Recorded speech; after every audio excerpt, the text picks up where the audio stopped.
They called him Yasuke, but no one in Japan had ever seen a man like him. He stood taller than every samurai in the land, his skin dark as polished bronze, his shoulders broad like the gates of a castle. When he first walked through the crowded streets of Kyoto, whispers rippled like wind over rice fields. Children pointed. Merchants froze mid-sail. Even the shogun himself would soon hear of the giant foreign warrior who had arrived from across the endless seas.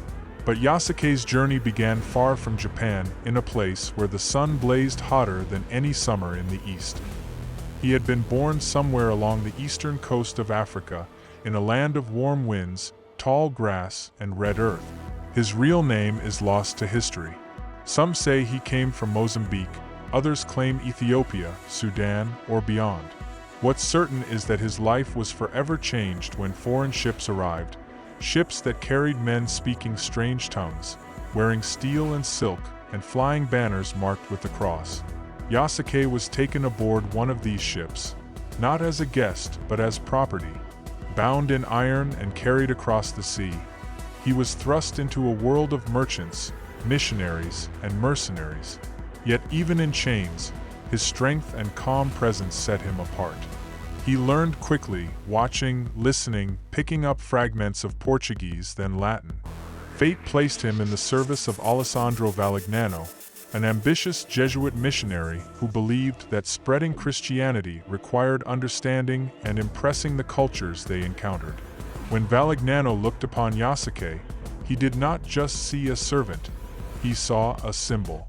A man of towering presence who could command attention in any court.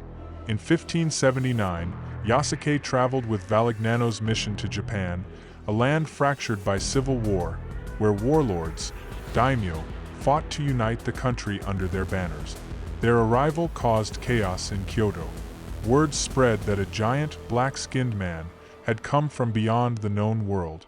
Crowds surged so tightly that several people were crushed in the frenzy to see him. Some thought his skin was painted with ink. Women reached out to touch him, murmuring in disbelief when the color did not rub away. Samurai regarded him with suspicion. After all, a man of such size could be a warrior of terrifying skill. But one man was not merely curious, he was intrigued. His name was Oda Nobunaga, the most feared and ambitious warlord in Japan. Nobunaga had no patience for superstition or narrow mind. He sought power, innovation, and the strange wonders of the outside world. When he met Yasuke, he demanded to see his strength for himself. Yasuke was brought before him in full public view. Nobunaga ordered him to strip to the waist. Gasps erupted. Yasuke's muscles were like carved stone, his arms as thick as tree trunks. The warlord stepped closer, studying his skin, his height, his bearing. And then, to everyone's shock, Nobunaga smiled. The African was not a curiosity to be caged.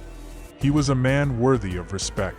Nobunaga ordered that Yasuke be given a home within his castle. From that moment, Yasuke's life would change forever. No longer a servant of missionaries, he would be trained as a warrior under the most powerful man in Japan. He would eat at the table of samurai, wield weapons forged by master swordsmiths, and ride into battle under Nobunaga's banner. But in a country where loyalty was life, and betrayal meant death, every step Yasuke took would bring him closer to the moment when blood would stain his hands, and the fate of a nation would hang on the edge of his blade. The castle was burning.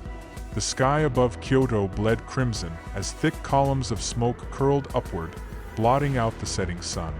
Yasuke stood in the great hall, his massive frame casting a shadow over the flickering tatami floor. His armor, black lacquer with golden trim, was smeared with dust and blood. The once gleaming plates now bore the scars of the battle that had just torn the capital apart. Oda Nobunaga, the man who had given Yasuke his freedom, his honor, and his place in history, had been betrayed. Akechi Mitsuhide's forces had struck with the swiftness of a viper, surrounding Honnoji Temple before sunrise. Yasuke had fought his way through the corridors, his sword a blur, but it was already too late. Nobunaga's final words still echoed in his mind. Yasuke, live on. Protect the dream. But dreams burn quickly in the flames of war. As the last of Nobunaga's loyal retainers fell, Yasuke pushed forward, carving a path through Mitsuhide's soldiers. They had never faced a warrior like him. His strength was terrifying, his presence otherworldly, a towering African giant in the heart of Japan. To the enemy, he was both man and myth, a foreign force who defied death itself. Yet even he could not change the tide. By nightfall, Yasuke was captured. Stripped of his katana, bound in heavy rope, and dragged before Mitsuhide's men, he stood unflinching. Their jeers meant nothing, their spears even less. In his heart, he carried the weight of his journey, the chains of slavery in faraway lands, the storms he had crossed, the blood he had shed, and the honor he had won. Mitsuhide looked him over, puzzled. "You are not Japanese, you are not samurai," he said coldly. "Go back to your people." But Yasuke did not bow. "A samurai is not bound by birthplace," he replied, his voice deep and steady. "Only by the way of the sword." They spared his life, but not his place.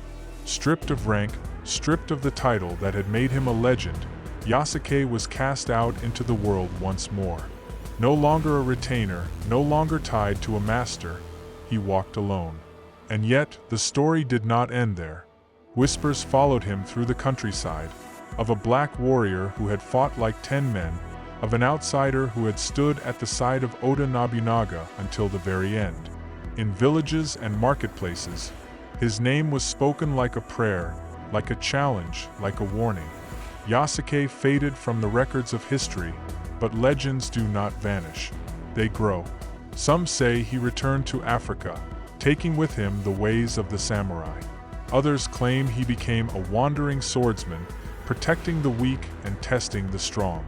And a few believe that in the quiet hills of Japan, an old warrior still waits, polishing the blade that once defended a warlord's dream. Whether man or myth, Yasuke's shadow stretches across centuries, proof that honor, courage, and loyalty know no borders. And in the whispers of the wind, one can still hear the clang of his sword and the heartbeat of the African samurai. They tried to erase him. We remember. Subscribe to Dark Africa Files, for the truth they hide.